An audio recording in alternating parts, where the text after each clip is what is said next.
Bonjour à tous, madame, messieurs, merci d'être des nôtres. C'est la revue des grandes unes, c'est la 4e édition de la semaine. La presse est donc disponible dans les kiosques ce matin. Elle vous permet d'être au parfum de l'actualité. Alors, qu'est-ce que la Nouvelle Expression nous propose? Le journal parle de l'affaire Vamulke avec la procédure qui est donc plombée. Aujourd'hui, on le sait, avec le pouvoir en cassation devant la Cour suprême qui a introduit donc en décembre 2017 par l'ancien directeur général de la CATV, bloque bien sûr toute la procédure malgré la nouvelle composition du tribunal. C'est ce que dit le journal La Nouvelle Expression en page 3 ce matin. Le journal parle également des mototaxis à Tangandji, met en garde. Le ministre de l'administration territoriale donne 3 mois aux conducteurs à Douala pour se conformer à la loi. Donc c'est en page 2.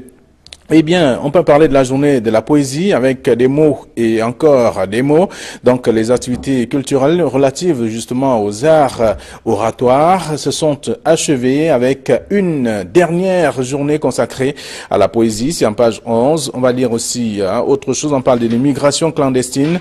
Douala 5e entre dans la lutte. C'est ce qu'on peut lire également dans le journal en page 5 de ce matin. Le journal Info Matin qui est dans les kiosques parle aussi de toute autre chose, parlant de succession de Paul Biya, un militant du RDPC, mais Jeune Afrique à nu, délégué donc à la propagande et à l'éducation du comité de base de Mélon Centre. Michel Mobio s'insurge d'ailleurs avec vigueur contre les insinuations du journal de Béchi Ben Yamed.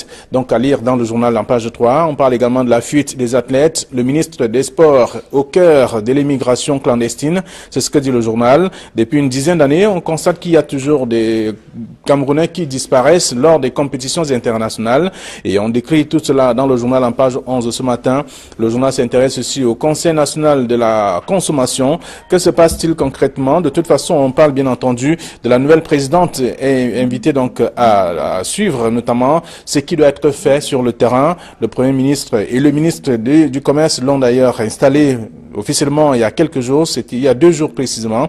Donc Luc Magloire Mbalgatana lui a prescrit bien sûr des directives à suivre sur le terrain. C'est ce qu'on lit également dans ce journal disponible ce matin. Autre chose à lire dans la presse, disponible aussi dans les kiosques. On parle donc de la consommation, on parle également du commerce, on parle aussi d'autres sujets évoqués par le journal La Nouvelle Expression disponible de ce matin et même Info Matin. Alors autre chose justement, on a dit dans la presse disponible aussi, on parle du journal Le Financier d'Afrique qui est disponible dans les kiosques et qui s'intéresse à l'économie et avec des sujets aussi importants. Pourquoi les banques s'intéressent davantage à l'agriculture? C'est ce que dit le journal. C'est disponible dans les kiosques ce matin avec également l'Afrique centrale qui n'attire pas les investisseurs pour des raisons évoquées par le journal. À lire donc dans le numéro qui est dans les kiosques. Signature s'intéresse à Florent Etoga, qui est d'ailleurs le dernier, en tout cas l'un des grands journalistes qui a été responsable, directeur général de la CRTV. La CRTV à l'époque, ça s'appelait CTV. Et cette fois, il a aussi été directeur général de plusieurs autres structures, mais qui est décédé. Et aujourd'hui, le journal lui consacre toute une page pour comprendre également qu'est-ce qu'il a fait par le passé. Il a été un modèle pour des jeunes journalistes aujourd'hui. C'est à découvrir dans le même journal Signature. De ce matin, Signature qui parle également du Social Democratic Front et le RDPC match nul. Ce n'est des titres également dans le cadre des sénatoriales dans les régions anglophones à lire dans le journal disponible. Le quotidien de l'économie parle donc d'évaluation. Les grands perdants des projets structurants sont les petites et moyennes entreprises qui ne sont pas visibles au niveau de ces grands projets. On parle notamment de la construction des stades, les routes et autres infrastructures au Cameroun. Mais pourquoi? Alors qu'on attendait leur contribution à 30% au moins dans la plupart de ces chantiers. C'est ce que dit le journal. Le quotidien de l'économie. Autre chose, ces mutations qu'il y a dans les kiosques également ce matin. Parlant de la crise anglophone, le cardinal Christian Toumi revient donc revient à la charge avec ses propositions. Il estime qu'il faut simplement le dialogue et cette fois le dialogue avec tout le monde. Même les sécessionnistes doivent quand même dire quelque chose. Il faut les écouter. C'est ce que dit également en page 9 du journal, mutation et d'autres sujets aussi. Le journal Le Quotidien Le Jour parle du document officiel des secrets d'État dans la rue. Comment est-ce que ces secrets d'État peuvent se retrouver dans la rue? Et au lendemain de la sortie du ministre, du Premier ministre qui interdit en tout cas, qui a fait l'évaluation et s'est rendu compte que tout part en tout cas de l'administration et que les fonctionnaires doivent donc se ressaisir sur cette question. C'est à lire également dans Le Quotidien Le Jour de ce matin qui parle aussi des nominations au Sénat qui divise vise le Social Democratic Front. Est-ce que le Social Democratic Front est pour les nominations des sénateurs ou alors simplement il faut se contenter des candidats ou des sénateurs qu'ils ont eu au cours donc du scrutin. C'est à lire dans le journal disponible ici ce matin.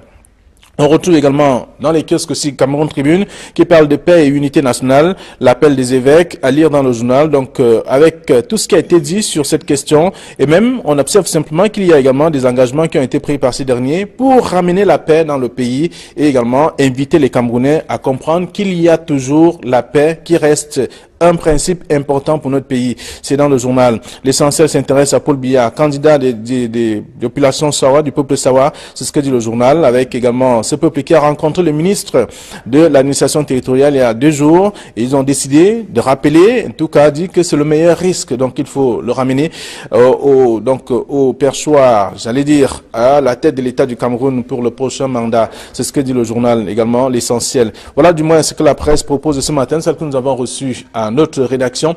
Avec nous sur ce plateau, Camille et les bonjour. Flavien Molandongo, bonjour. Bonjour Guy Hervé Fongan, bonjour téléspectateurs d'Equinox Télévision. Aujourd'hui est un jour bien sombre pour moi. Ça fait 2 ans jour pour jour que mon petit frère, Soso Georges Nelé, je descendais du plateau de la revue des Grandes Unes. On me dit qu'il a eu un malaise, je le prends, je l'amène à la garnison. Il est mort d'un arrêt cardiaque entre mes mains. 15 minutes après quoi je suis descendu de ce plateau. C'est un jour assez triste pour moi. Très bien. Les maladies cardiovasculaires, on le sait, ce sont des véritables tueurs aujourd'hui. Guy Hervé Fongan, bonjour. Bonjour Flavien et bonjour aux nombreux téléspectateurs qui chaque jour prennent un plaisir inégalé à regarder les unes qualitatives qui paraissent au Cameroun.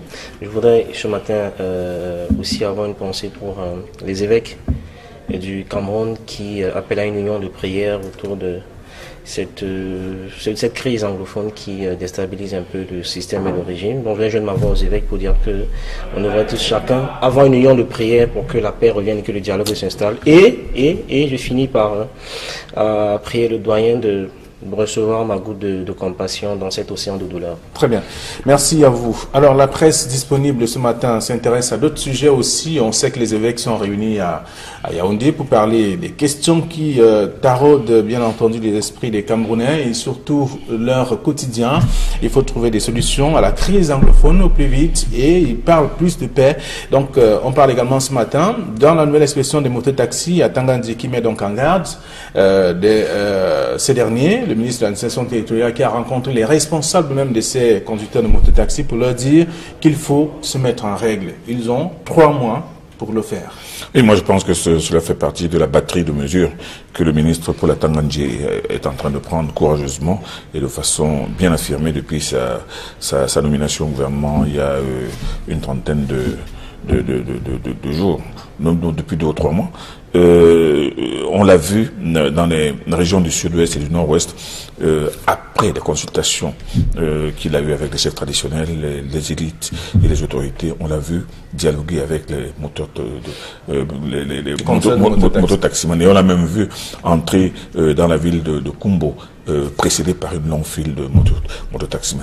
On l'a vu à l'ouest, entonner la même ancienne en parlant, s'adressant directement aux conducteurs de mototaxi, qui, il faut le dire, constitue une masse extrêmement importante de la jeunesse. Arrivé à Douala, il sait mieux que tout le monde, parce qu'il a longtemps vécu à Douala, le problème...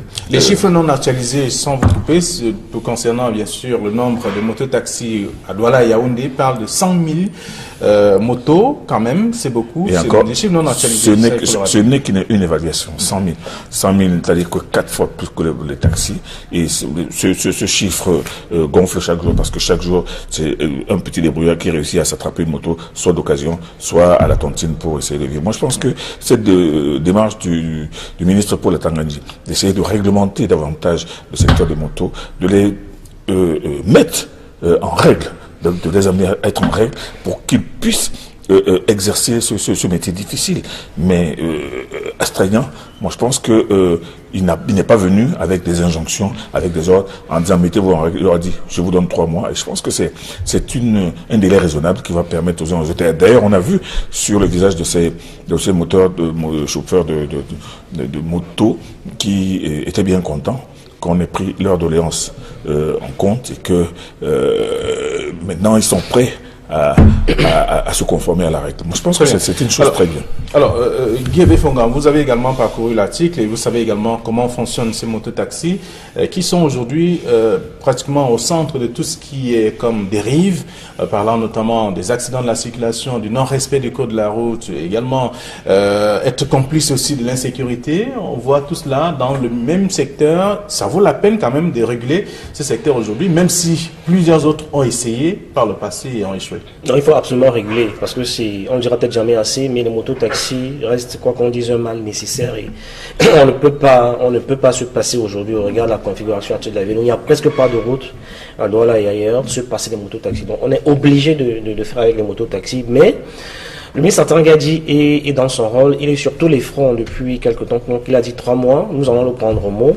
Ça veut dire que jusqu'en juin, on est censé avoir régulé le secteur. Mais même si j'ai le sentiment que c'est pas la première fois, parce que la plupart des délégués qui sont passés, les gouverneurs qui sont passés à Douala, les gouverneurs ont essayé de réguler cette activité, ça marche ailleurs, mais il n'y a pas de raison que ça ne marche pas à Douala, bon, qui a longtemps été présenté comme il y a eu l'opération d'identification qui a été pilotée par l'ex-préfet qui est aujourd'hui gouverneur de la région du centre, mais qui malheureusement n'a pas tenu longtemps parce que mouvement qui a connu un essoufflement, parce qu'en face de lui il avait une corporation, j'allais dire éclatée et indisciplinée qui n'en faisait qu'à sa tête. Bon, je veux dire que c'est peut-être aussi du fait que cette accumulation de frustration là amène les mototaximans à être plus rebelles à Douala qu'ailleurs. C'est peut-être aussi un peu ça, mais quoi qu'on dise, il faut réguler cette activité, il faut l'encadrer. Parce que si ça marche à Yaoundé ou dans le centre-ville par exemple, vous ne voyez pas les mototaxis, il n'y a pas de raison qu'à Douala ça ne marche pas. On a essayé d'interdire les mototaxis en faveur d'un incident qui s'est passé il y a quelques années à Daïdo, où c'était vraiment la goutte d'eau qui avait débordé le vase, mais après quelques mois plus tard, on est revenu à la case départ. Ils ont commencé à circuler dans toute la ville, même en Bonanjoua, les mototaxis vont.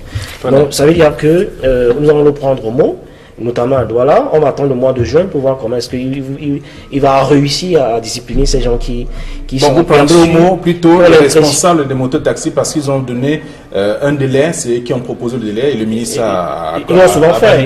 Ils l'ont souvent fait. À l'époque de l'identification, ils étaient les mêmes. Après concertation, bien entendu. Les mêmes avaient été concertés, les mêmes sont assis sur la même table, ils ont tenu le même langage et après on est revenu à la case départ. Peut-être qu'il faut...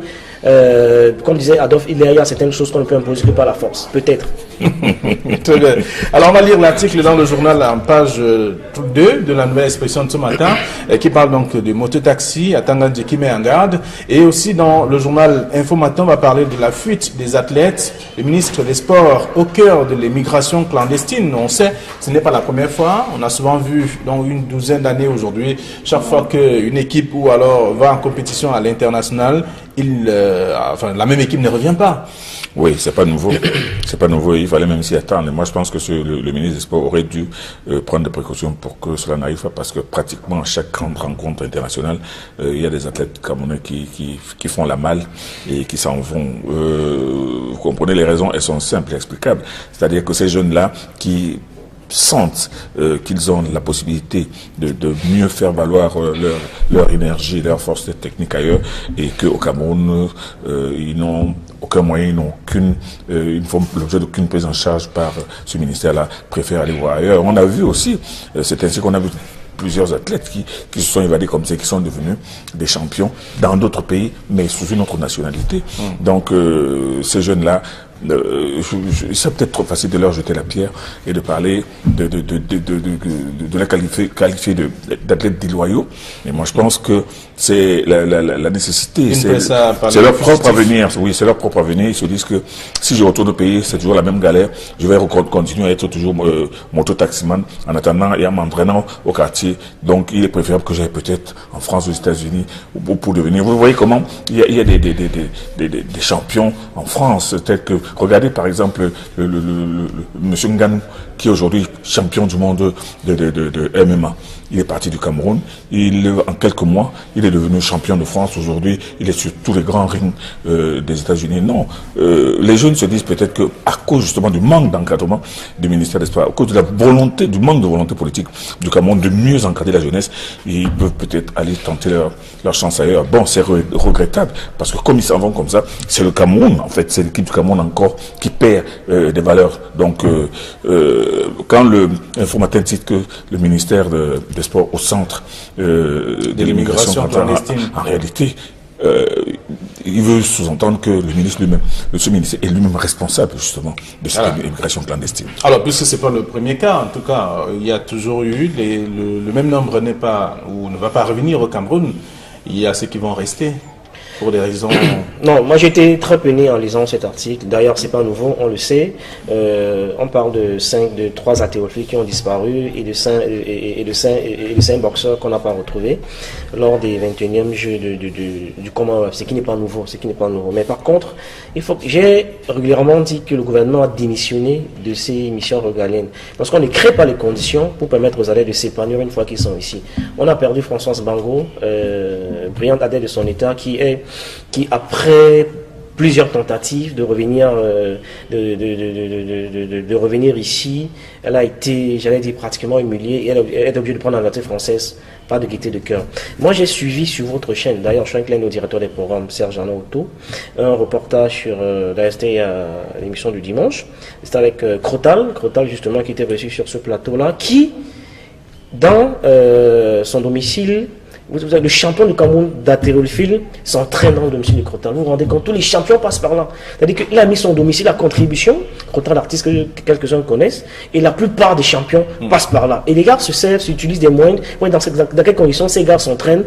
Je veux dire que c'est surhumain. Il faut qu'on arrête dans ce pays de croire au miracle. Parce qu'on est habitué, mais c'est malheureusement on a la chance d'être un pays de déception où, avec rien, les gars réussissent à faire des miracles. Mais quand ces gars arrivent dans les pays où les conditions sont favorables, on crée les conditions pour permettre à un athlète de s'épanouir. Rapidement, les gars ne se posent plus de questions et ils estiment que là-bas, ils pourront mieux s'épanouir et mieux exprimer leur talent. Parce que si rien n'est fait, je veux dire, dans quelles conditions nos boxeurs s'entraînent, mais je veux dire que c'est à tomber à leur renverse. Les gars font des efforts surhumains pour atteindre le niveau où ils sont. Donc je crois que le ministère aujourd'hui est victime de sa propre turpitude. Je crois que c'est localement qu'il faut créer les conditions, permettre à ces athlètes-là de s'épanouir ici et de s'exprimer ici et d'aller challenger les autres à l'international. Quand ils vont dans ce genre d'environnement, normalement, parce qu'ils sont déjà naturellement puissants, ils ont juste besoin d'un environnement qui est créé. Et quand ils trouvent un environnement qui est propice à leur talent, mais de manière naturelle, ils y restent pour pouvoir mieux s'épanouir. Et c'est bon, on ne peut pas leur faire ce reproche-là, c'est légitime, c'est humain. Rien n'est fait ici. Alors, donc, Info Matin parle de fuite des athlètes avec le ministre des Sports, présenté ici comme au cœur de l'immigration clandestine. Et là, la nouvelle expression parle également de l'immigration clandestine, mais cette fois dans l'arrondissement de la 5e, qui entre dans la danse, avec aujourd'hui l'exécutif municipal qui a opté plutôt pour des projets personnalisés qui vont donc favoriser également le retour de volontaires de ces jeunes Camerounais qui sont à l'étranger et qui donc vont apporter quelque chose de positif. Là, à Douala 5e, il est question de créer des emplois pour ces jeunes-là, pour qu'ils viennent justement se mettre en activité. Donc, on apporte, c'est une opportunité pour ces jeunes. Je veux dire que c'est malheureusement en pleine année électorale on assiste à ce genre de théâtralisation. C'est très courant, sauf que les électeurs ne sont plus dupes, ne sont plus idiots.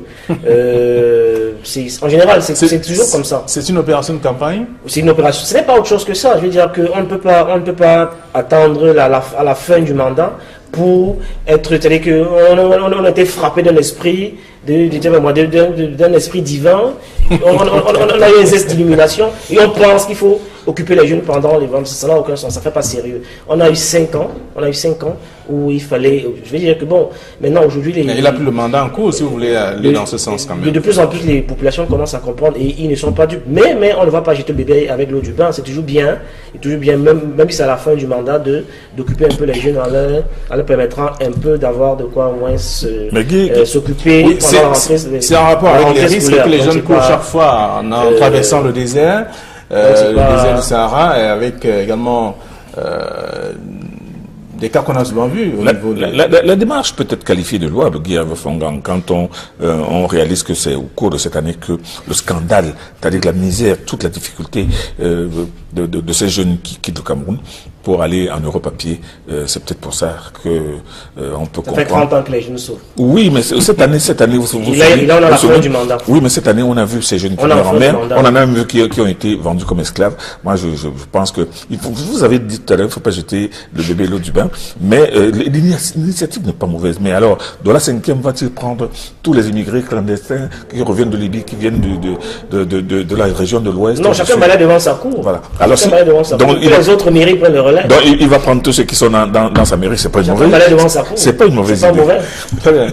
Alors, on peut lire l'article en page 3 de la Nouvelle Expression de ce matin. Alors, Amadou Vamoulke, on parle aussi de cette affaire-là. La procédure est donc plombée depuis pratiquement quelques mois aujourd'hui. On le sait, avec des cas qui ont été révélés aujourd'hui, malgré notamment les écrits, pour pouvoir comprendre la suite de l'affaire et même le changement du collège des juges. Rien n'a véritablement évolué dans ce sens.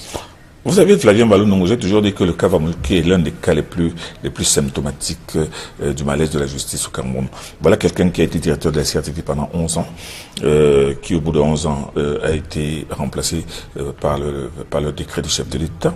Mais on lui sort une procédure qui date de 2004, c'est-à-dire qui remonte à 3 ans après sa prise de fonction. Mais seulement ce que les gens ne savent pas, c'est que pendant 11 ans, Amadou Vamoulke a reçu en tout et pour tout 15 contrôles supérieurs de l'État. Il avait parfois 3 conseils d'administration par an. Comment est-ce que, après 2004, c'est-à-dire 3 ans après sa prise de fonction jusqu'au bout, n'a-t-on pas pu détecter un aussi énorme trou de plusieurs centaines de millions de francs? Moi, je pense que cette affaire-là, telle qu'elle s'est présentée, et aujourd'hui, elle est plombée depuis 2 ans qu'il est arrêté, on voit que l'accusation elle-même, elle est coincée, elle ne sait pas quoi faire. On se trouve ici devant une procédure qui a été intentée par les avocats de M. Amadou Vamoulke, qui estime que ce cas ne relève pas du tribunal criminel spécial. Ils ont fait un pourvoi devant la Cour suprême, pourvoi déposé depuis décembre 2017, et aujourd'hui, 4 mois plus tard, il n'y a toujours rien. Sans oublier que M. Ababa, dans le même dossier, et M. Ababa lui-même qui reconnaît, qui a affirmé haut et fort qu'il n'a jamais eu la moindre collaboration entre M. Vamoulke et lui pour ce qui concerne les redevances audiovisuelles et M. Amadou Vamoulke a démontré comment ça se passe. C'est-à-dire que ces redevances venaient du ministère des Finances, elles tombaient directement dans le service des redevances, et maintenant quand il y avait des besoins, il lui était exprimé, des besoins de télévision, et il accordait la signature. Il ne touchait pas, il ne gérait pas, mais il gérait ce qui était se présenté comme besoin. Donc pendant 11 ans, on n'a pas pu découvrir qu'il y a un vol qui s'est passé 3 ans après sa prise de fonction. C'est une affaire qui ressemble un peu à celle de Maître Arissou. On va se retrouver au bout de 4-5 ans, on va le condamner pour tentative de complicité, de détournement, de ceci ou de cela. Cette affaire, elle est là, et moi je pense que les journalistes devraient même la suivre de près, parce que il y a certaines affaires qui sont devant le tribunal criminel spécial qui ressemblent beaucoup plus à des procès de Kafka qu'à de véritables affaires de détournement de deniers publics. Alors, un commentaire? Non, je veux dire qu'on ne peut pas dire mieux que ça. C'est un procès qui est totalement kafkaïen, et à la limite c'est irrationnel, parce que quelqu'un qui a passé 11 ans à la CRTV, qui a régulièrement subi des contrôles de manière régulière et permanente, je veux dire qu'à la limite même, ça pose même le bien fondé des contrôles effectués, et ça remet au bout du jour l'édition de ces contrôles. Si ils le font avec un minimum de rigueur, et c'est même ceux-là en fait qui doivent être interpellés à mon sens. Parce qu'on ne peut pas passer 11 ans avoir été régulièrement contrôlé, et on vient découvrir 3 ans plus tard qu'il n'y avait rien. Ça ne fait pas sérieux. Et donc, à mon sens, c'est même la preuve que tous les acteurs qui ont participé à ce contrôle doivent nous être interpellés pour qu'on questionne la démarche et la méthodologie de contrôle et de l'audit qu'ils ont souvent appelé à contribution. Et là, ça pose un vrai problème. Je veux dire que quand vous avez côtoyé un peu Amadou Vamoulke, je veux dire que c'est en termes de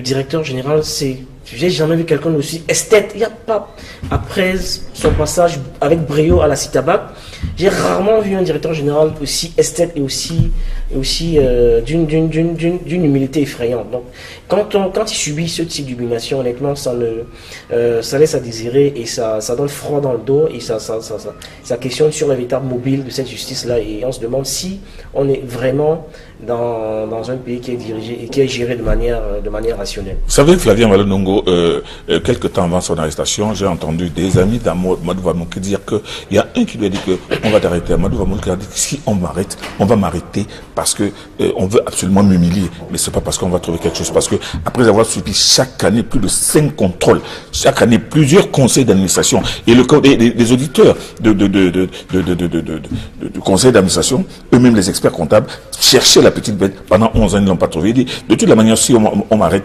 ce sera uniquement pour m'humilier. Mais la justice verra bien que je n'ai rien parce que je ne suis ni bête ni fou.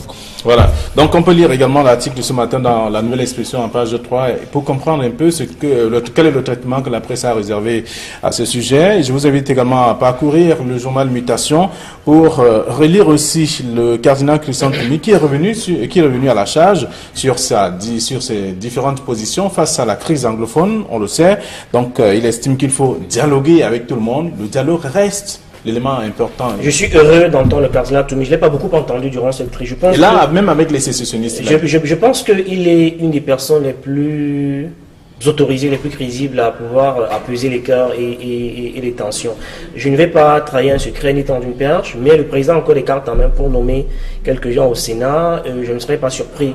Je ne serais pas surpris qu'il serait de bon ton qu'on voit le cardinal rebondir au Sénat. On annonce un président de parti à la tête du Sénat depuis quelques jours.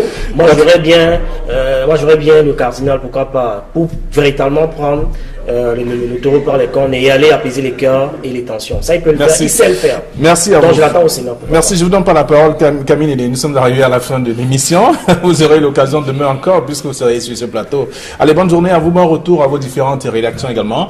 Demain, nous serons là, ce sera la dernière de la semaine. Bonne journée.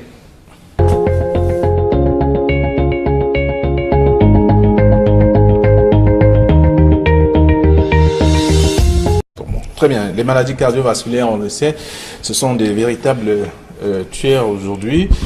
Guy Fonga, bonjour. Bonjour Flavien et bonjour aux nombreux téléspectateurs qui chaque jour prennent un plaisir inégalé à regarder les unes qualitatives qui paraissent au Cameroun. Je voudrais ce matin aussi avoir une pensée pour les évêques du Cameroun qui appellent à une union de prière autour de cette crise anglophone qui déstabilise un peu le système et le régime. Donc je viens de m'avoir aux évêques pour dire que on devrait tous chacun avoir une union de prière pour que la paix revienne et que le dialogue s'installe. Et je finis par prier le doyen de recevoir ma goutte de compassion dans cet océan de douleur. Très bien. Merci à vous. Alors, la presse disponible ce matin s'intéresse à d'autres sujets aussi. On sait que les évêques sont réunis à Yaoundé pour parler des questions qui taraudent, bien entendu, les esprits des Camerounais et surtout leur quotidien. Il faut trouver des solutions à la crise anglophone au plus vite et ils parlent plus de paix. Donc, on parle également ce matin dans la nouvelle expression des mototaxis à Tangandji qui met donc en garde ces derniers. Le ministre de l'administration territoriale qui a rencontré les responsables même de ces conducteurs de mototaxi pour leur dire qu'il faut se mettre en règle. Ils ont 3 mois pour le faire. Et moi je pense que cela fait partie de la batterie de mesures que le ministre Paul Atangandji est en train de prendre courageusement et de façon bien affirmée depuis sa nomination au gouvernement il y a une trentaine de jours, depuis 2 ou 3 mois. On l'a vu dans les régions du sud-ouest et du nord-ouest, après des consultations qu'il a eues avec les chefs traditionnels, les élites et les autorités, on l'a vu dialoguer avec les moteurs mototaximans. Et on l'a même vu entrer dans la ville de Kumbo, précédé par une longue file de mototaximans. On l'a vu à l'ouest, entonner la même ancienne en parlant, s'adressant directement aux conducteurs de mototaxi, qui, il faut le dire, constitue une masse extrêmement importante de la jeunesse. Arrivé à Douala, il sait mieux que tout le monde, parce qu'il a longtemps vécu à Douala, le problème. Les chiffres non actualisés, sans vous couper, concernant bien sûr le nombre de mototaxis à Douala et Yaoundé, parlent de 100 000 motos, quand même, c'est beaucoup. Et encore, des chiffres non actualisés. Ce n'est qu'une évaluation, 100 000. 100 000, c'est-à-dire que 4 fois plus que les taxis. Et ce chiffre gonfle chaque jour, parce que chaque jour, c'est un petit débrouillard qui réussit à s'attraper une moto, soit d'occasion, soit à la tontine pour essayer de vivre. Moi, je pense que cette démarche du ministre Paul Atangandji, d'essayer de réglementer davantage le secteur des motos, de les mettre en règle, de les amener à être en règle pour qu'ils puissent exercer ce métier difficile. Mais astreignant, moi je pense que il n'est pas venu avec des injonctions, avec des ordres, en disant mettez-vous en règle. Il leur a dit je vous donne 3 mois. Et je pense que c'est un délai raisonnable qui va permettre aux uns aux autres. D'ailleurs, on a vu sur le visage de ces moteurs, chauffeurs de moto qui étaient bien contents qu'on ait pris leur doléance en compte et que maintenant ils sont prêts à se conformer à la règle. Moi, je pense que c'est une chose très bien.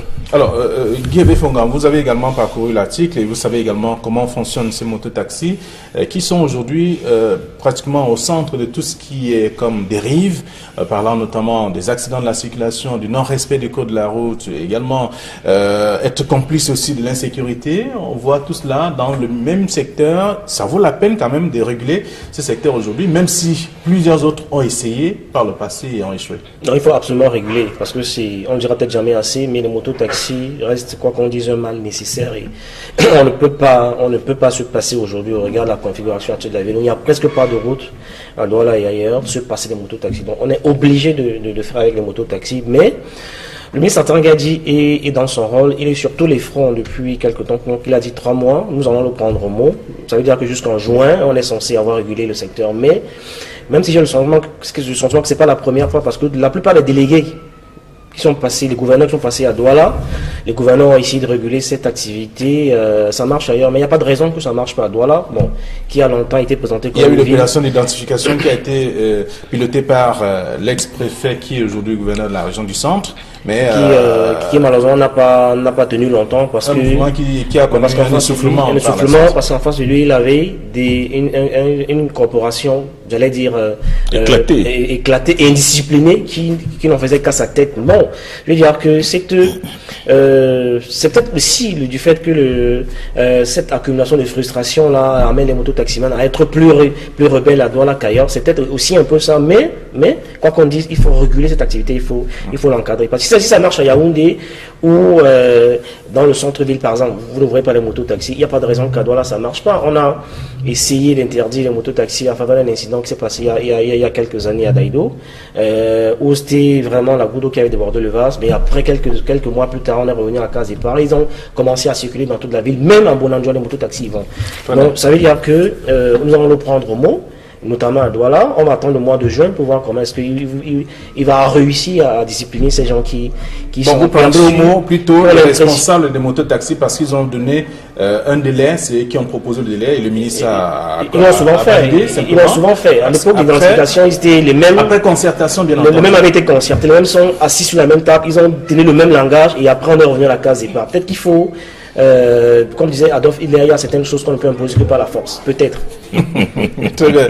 Alors on va lire l'article dans le journal en page 2 de la nouvelle expression de ce matin qui parle donc de mototaxi à Tangandji qui met en garde, et aussi dans le journal Info Matin on va parler de la fuite des athlètes. Le ministre des Sports au cœur de l'immigration clandestine. On sait, ce n'est pas la première fois, on a souvent vu dans une douzaine d'années aujourd'hui, chaque fois qu'une équipe ou alors va en compétition à l'international, la même équipe ne revient pas. Oui, c'est pas nouveau. C'est pas nouveau. Il fallait même s'y attendre.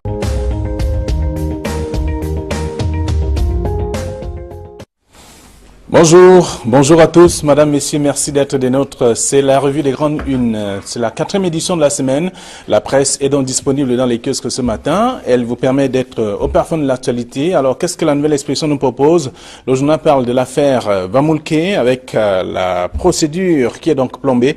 Aujourd'hui, on le sait, avec le pouvoir en cassation devant la Cour suprême qui a introduit donc en décembre 2017 par l'ancien directeur général de la CATV, bloque bien sûr toute la procédure malgré la nouvelle composition du tribunal. C'est ce que dit le journal La Nouvelle Expression en page 3 ce matin. Le journal parle également des mototaxis à Tangandji, met en garde.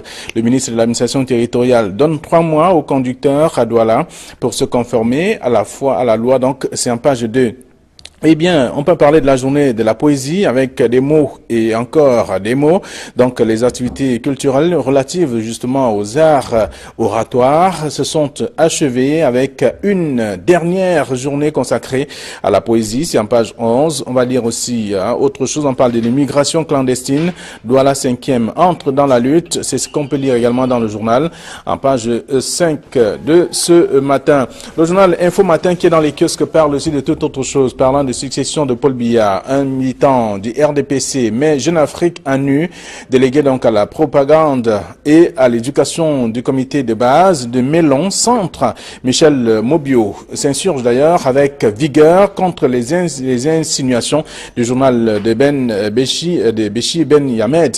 Donc à lire dans le journal en page 3. On parle également de la fuite des athlètes. Le ministre des Sports au cœur de l'immigration clandestine. C'est ce que dit le journal. Depuis une dizaine d'années, on constate qu'il y a toujours des Camerounais qui disparaissent lors des compétitions internationales et on décrit tout cela dans le journal en page 11 ce matin. Le journal s'intéresse aussi au Conseil national de la consommation. Que se passe-t-il concrètement? De toute façon, on parle bien entendu de la nouvelle présidente et invitée donc à suivre notamment ce qui doit être fait sur le terrain. Le Premier ministre et le ministre du Commerce l'ont d'ailleurs installé officiellement il y a quelques jours, c'était il y a 2 jours précisément. Donc Luc Magloire Malgatana lui a prescrit bien sûr des directives à suivre sur le terrain. C'est ce qu'on lit également dans ce journal disponible ce matin. Autre chose à lire dans la presse, disponible aussi dans les kiosques.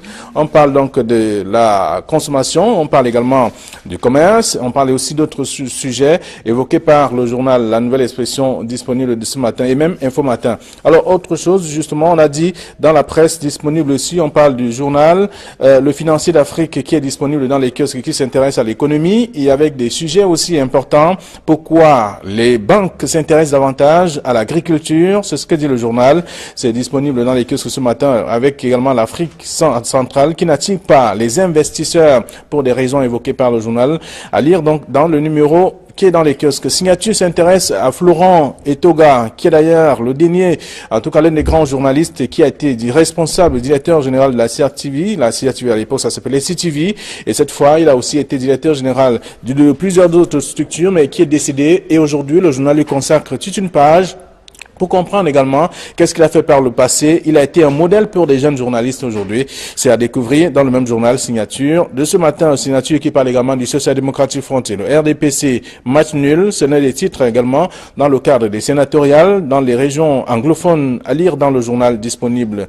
Le quotidien de l'économie parle donc d'évaluation. Les grands perdants des projets structurants sont les petites et moyennes entreprises qui ne sont pas visibles au niveau de ces grands projets. On parle notamment de la construction des stades, les routes et autres infrastructures au Cameroun. Mais pourquoi? Alors qu'on attendait leur contribution à 30% au moins dans la plupart de ces chantiers. C'est ce que dit le journal. Le quotidien de l'économie. Autre chose, ces mutations qui sont dans les kiosques également ce matin. Parlant de la crise anglophone, le cardinal Christian Toumi revient donc revient à la charge avec ses propositions. Il estime qu'il faut simplement le dialogue et cette fois le dialogue avec tout le monde. Même les sécessionnistes doivent quand même dire quelque chose. Il faut les écouter. C'est ce que dit également en page 9 du journal, mutation et d'autres sujets aussi. Le journal Le Quotidien Le Jour parle du document officiel des secrets d'État dans la rue. Comment est-ce que ces secrets d'État peuvent se retrouver dans la rue? Et au lendemain de la sortie du ministre, du Premier ministre qui interdit en tout cas, qui a fait l'évaluation et s'est rendu compte que tout part en tout cas de l'administration et que les fonctionnaires doivent donc se ressaisir sur cette question. C'est à lire également dans Le Quotidien Le Jour de ce matin qui parle aussi des nominations au Sénat qui divise le Social-Démocratique Front. Est-ce que le Social-Démocratique Front est pour les nominations des sénateurs ou alors simplement il faut se contenter des candidats ou des sénateurs qu'ils ont eu au cours donc du scrutin? C'est à lire dans le journal disponible aussi ce matin. On retrouve également dans les kiosques aussi Cameroun Tribune qui parle de paix et unité nationale, l'appel des évêques à lire dans le journal. Donc avec tout ce qui a été dit sur cette question et même on observe simplement qu'il y a également des engagements qui ont été pris par ces derniers pour ramener la paix dans le pays et également inviter les Camerounais à comprendre qu'il y a toujours la paix qui reste un principe important pour notre pays. C'est dans le journal. L'essentiel s'intéresse à Paul Biya, candidat des populations Sawa, du peuple Sawa. C'est ce que dit le journal, avec également ce peuple qui a rencontré le ministre de l'administration territoriale il y a 2 jours. Et ils ont décidé de rappeler, en tout cas, dit que c'est le meilleur risque. Donc, il faut le ramener au perchoir, j'allais dire, à la tête de l'État du Cameroun pour le prochain mandat. C'est ce que dit le journal également, l'essentiel. Voilà du moins ce que la presse propose ce matin, celle que nous avons reçue à notre rédaction. Avec nous sur ce plateau, Camille et bonjour. Flavien Molandongo, bonjour. Bonjour Guy Hervé Fongan, bonjour téléspectateurs d'Equinox Télévision. Aujourd'hui est un jour bien sombre pour moi. Ça fait 2 ans jour pour jour que mon petit frère, Soso Georges Nelé, je descendais du plateau de la revue des Grandes Unes. On me dit qu'il a eu un malaise. Je le prends, je l'amène à la garnison. Il est mort d'un arrêt cardiaque entre mes mains. 15 minutes après quoi je sois descendu de ce plateau.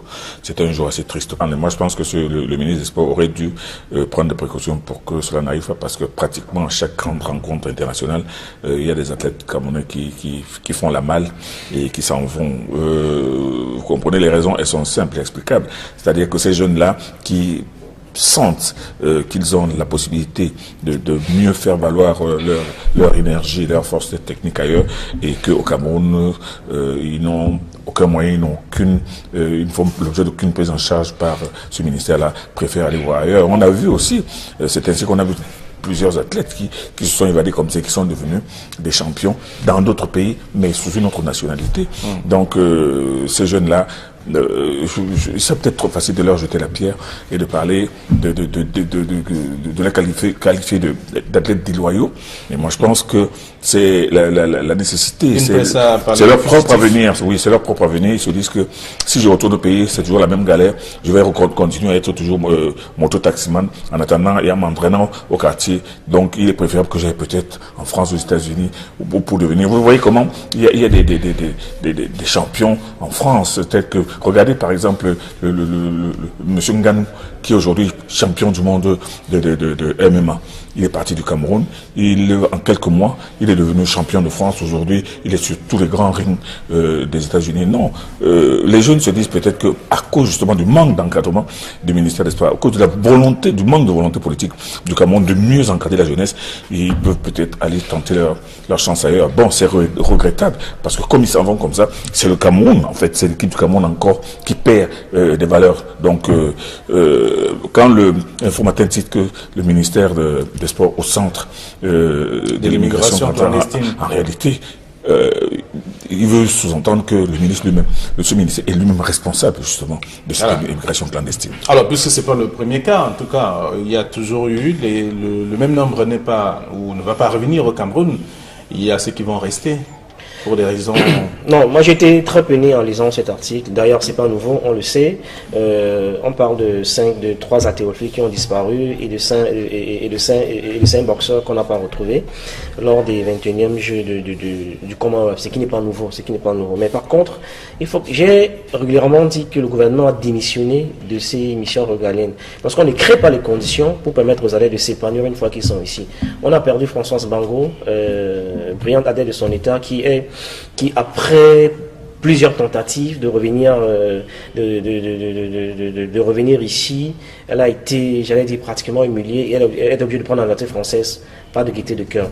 Moi, j'ai suivi sur votre chaîne, d'ailleurs, je suis un client au directeur des programmes, Serge Arnaud Otto, un reportage sur, d'ailleurs, c'était à l'émission du dimanche, c'était avec Crotal justement, qui était reçu sur ce plateau-là, qui, dans son domicile, vous avez le champion du Cameroun d'haltérophile s'entraîne dans le domicile de Crotal. Vous vous rendez compte, tous les champions passent par là. C'est-à-dire qu'il a mis son domicile à contribution. Crotal